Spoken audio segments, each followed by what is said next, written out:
بسم اللہ الرحمن الرحیم۔ ایک بزرگ ہیں بکر ابن عبداللہ مزنی رحمۃ اللہ علیہ، یہ فرماتے ہیں کہ ایک شخص تھا اور یہ بانسری بجانے کا کام کرتا تھا۔ اس کو اپنے ہی چچا کی لڑکی سے عشق ہو گیا۔ آپ دیکھ رہے ہیں کہ روزانہ عشق کی بات ہے، لیکن ان کے اندر جو توبہ کا بیان ہے نا، اصل بتلانا وہ مقصد ہے۔ تو اب یہ بات کھل گئی کہ وہ بانسری بجانے والا اپنے چچا کی لڑکی سے محبت کرتا ہے۔ تو ان چچا اور اس لڑکی کے جو والدین تھے، انہوں نے اپنی اس لڑکی کو دوسری جگہ بھیج دیا۔ تو جب وہ لڑکی دوسری جگہ چلی گئی تو یہ بانسری بجانے والا بھی وہیں چلا گیا، جی اسی کے پیچھے پیچھے، اور وہاں جا کر اس لڑکی سے کہنے لگا کہ دیکھ، میں تجھ سے بے انتہا محبت کرتا ہوں اور تیرے بغیر میں ایک منٹ بھی نہیں رہ سکتا۔ لڑکی کہنے لگی کہ محبت تو میں بھی تجھ سے بے انتہا کرتی ہوں، لیکن تم اس وقت کو یاد کر کے جب اللہ کے سامنے کھڑے ہوں گے تو اس وقت کیا جواب دے گا؟ تو یہ بانسری بجانے والا کہنے لگا کہ اچھا، اگر تو اللہ کے سامنے کھڑے ہونے سے ڈرتی ہے تو کیا میں اللہ کے سامنے کھڑے ہونے سے نہ ڈروں؟ اتنا کہہ کر یہ بانسری بجانے والا اس لڑکی کو چھوڑ کر نکل پڑا اور اس قدر رویا اللہ کے سامنے، اس قدر رویا کہ چلتے چلتے یہ ایک راستے میں بے ہوش ہو کر گر گیا۔ کوئی اس کو پوچھنے والا نہیں۔ تو اسی وقت کے جو نبی تھے وہ اس راستے سے گزر رہے تھے، تو جب انہوں نے دیکھا کہ یہ ایک شخص پڑا ہوا ہے، کوئی پوچھنے والا تیار نہیں، تو انہوں نے اس سے پوچھا بھائی کیا بات؟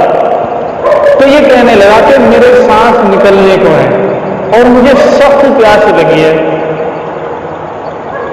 تو وہ رسول جو تھے وہ کہنے لگے بھائی یہاں پہ پانی کا انتظام تو ہے نہیں جو تجھے پانی پلا دوں، البتہ ایک کام کرتے ہیں کہ ہم اللہ سے دعا کرتے ہیں کہ اللہ کو اس سائے کا انتظام کر دے کہ جب ہم چھاں کے اندر بیٹھ جائیں گے، سائے کے اندر بیٹھ جائیں گے، پیاس لگے گی نہیں، دھوپ ہمارے اوپر نہیں پڑے گی، پیاس بھی نہیں لگے گی۔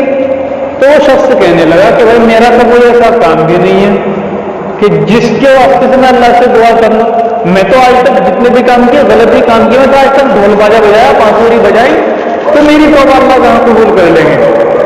وہ رسول کہنے لگے کہ ایک کام کر، میں تو دعا کروں گا اور تو اس دعا پر آمین کہنا۔ چنانچہ رسول نے دعا کی کہ اے اللہ، جب تک ہم بستی میں پہنچے تو اس وقت تک کے لیے ہمارے اوپر سائے کا انتظام فرما۔ رسول نے تو یہ دعا کی، جیسا ہی اس شخص نے آمین کہا تو فوراً اللہ تبارک و تعالیٰ نے اوپر بادلوں کو بھیج دیا اور بادل ان دونوں کے اوپر سایہ کیے ہوئے ہیں، یہ چل رہے ہیں، بادل بھی ان کے اوپر سایہ کرتے کرتے چل رہے ہیں۔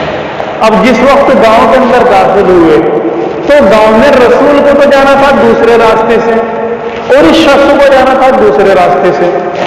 تو یہ جو سایہ کیے ہوئے بادل تھے، یہ بادل رسول کے ساتھ نہیں چلے بلکہ اس شخص کے ساتھ چلے، توبہ کرنے والے۔ تو رسول یہاں پر حیران ہو گئے، اور ہمیں بھی سوچنے کی بات ہے کہ ایک اللہ کا بھیجا ہوا آدمی رسول، بادل اس کے اوپر سایہ نہیں کر رہے بلکہ ایک عام آدمی کے اوپر سایہ کر رہا ہے بادل۔ تو رسول حیران ہو کر پوچھنے لگے بھائی یہ کیا ماجرا؟ تو یہ کہہ رہا تھا کہ میرا کوئی ایسا عمل نہیں جسے اللہ قبول کر لے، لیکن یہاں پہ میں کچھ اور دیکھ رہا ہوں کہ یہاں تو یہ بادل تیرے اوپر ہے، میرے اوپر نہیں، حالانکہ میں نبی ہوں اللہ کا۔ تو اس شخص نے یہ پورا ماجرا بتلایا کہ میں فلاں لڑکی سے محبت کرتا تھا اور میں اس لڑکی کو چھوڑ کر آ رہا تھا اور اللہ کے ڈر کی وجہ سے چھوڑ کر آ رہا تھا، جس کی وجہ سے میں اس حالت میں وہاں پڑا ہوا تھا کہ میرا اس لڑکی کو چھوڑنا اور اللہ سے ڈرنا، اس کی وجہ سے اللہ نے یہ میرے اوپر بادل کا سایہ قائم کیا ہے۔ تو یہ اللہ کا ڈر ہوتا ہے۔ اب بادل کی بات ہے، اسی طریقے سے ایک واقعہ ہو رہا ہے کہ ایک آدمی راستے سے چلے جا رہے تھے، تو انہوں نے اچانک آواز سنی کہ کوئی بادلوں سے یہ کہہ رہا ہے کہ اے بادل، فلاں جنگل کے اندر جاؤ اور وہاں پر ایک شخص ہے، اس شخص کا نام لیا کہ ایک شخص ہے، اس شخص کے کھیت کو سیراب کرو، اس شخص کے کھیت میں پانی برسا۔ اب وہ بادل چل دیے۔ اب یہ شخص بھی یہ سوچ کر کہ بھائی ان بادلوں کو آواز لگائی، ظاہر سی بات ہے فرشتوں نے آواز لگائی ہوگی اور اللہ کے حکم سے لگائی ہوگی کہ میں بھی دیکھتا ہوں کون ہے وہ شخص جس کے لیے اللہ حکم دے رہے کہ اسی کے باغ کو سیراب کرو۔ حالانکہ باغ تو خود دوسرے کے بھی ہوں گے اس کے برابر میں، لیکن اسی کا نام لیا۔ تو وہ چلتے رہے، وہ بادل ایک جگہ پر پہنچا جہاں پر پتھر ہی پتھر پڑے تھے، اور وہاں پر جا کر وہ بادل برسنے لگا۔ اس قدر برسا کہ پانی بالکل پوری کھیتی میں پانی ہو گیا، اور ایک شخص کو دیکھا کہ اس کے ہاتھ میں پھاولا ہے اور وہ پانی کو ادھر کاٹ رہا ہے، ادھر جس طرح کسان کاٹتا ہے اس طریقے سے وہ اپنے کھیت میں پانی کیاریوں کے ذریعے دے رہا ہے۔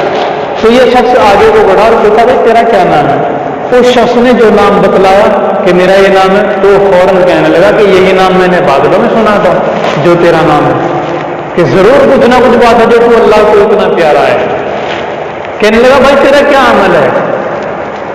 تو اس شخص نے کہا کہ بھائی میرا کوئی عمل تو نہیں ہے کوئی خاص، البتہ اتنی بات ہے کہ جس وقت میں اپنی اس کھیت کی کھیتی کو کاٹتا ہوں، جو بھی پھل مجھے اس میں سے ملتا ہے، میں اس پھل کی کمائی کے 3 حصے کر لیتا ہوں۔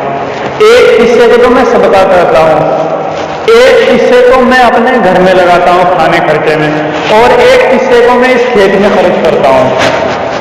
کہ جو میں ایک حصہ صدقہ کرتا ہوں، اس صدقہ کرنے کی وجہ سے اللہ تبارک و تعالیٰ ہر سال میرے ساتھ یہی معاملہ فرماتے ہیں کہ ورنہ یہ تو پتھروں کی زمین ہے، یہاں پر کیا پھل پیدا ہو، لیکن اللہ کی جو رحمت میرے اوپر سایہ پگن ہے، سایہ کیے ہوئے، اس رحمت کی وجہ سے ہر سال میری کھیتی اس قدر اچھی ہوتی ہے کہ لوگ بھی حیران ہو جاتے ہیں۔ تو ہمیں اپنے دل میں اللہ تبارک و تعالیٰ کی محبت بٹھانی چاہیے، اور جتنا بھی مال اللہ تبارک و تعالیٰ ہمیں دے اس میں سے ہم اپنی وسعت کے مطابق خرچ کریں۔ اللہ تبارک و تعالیٰ عمل کی توفیق عطا فرمائے۔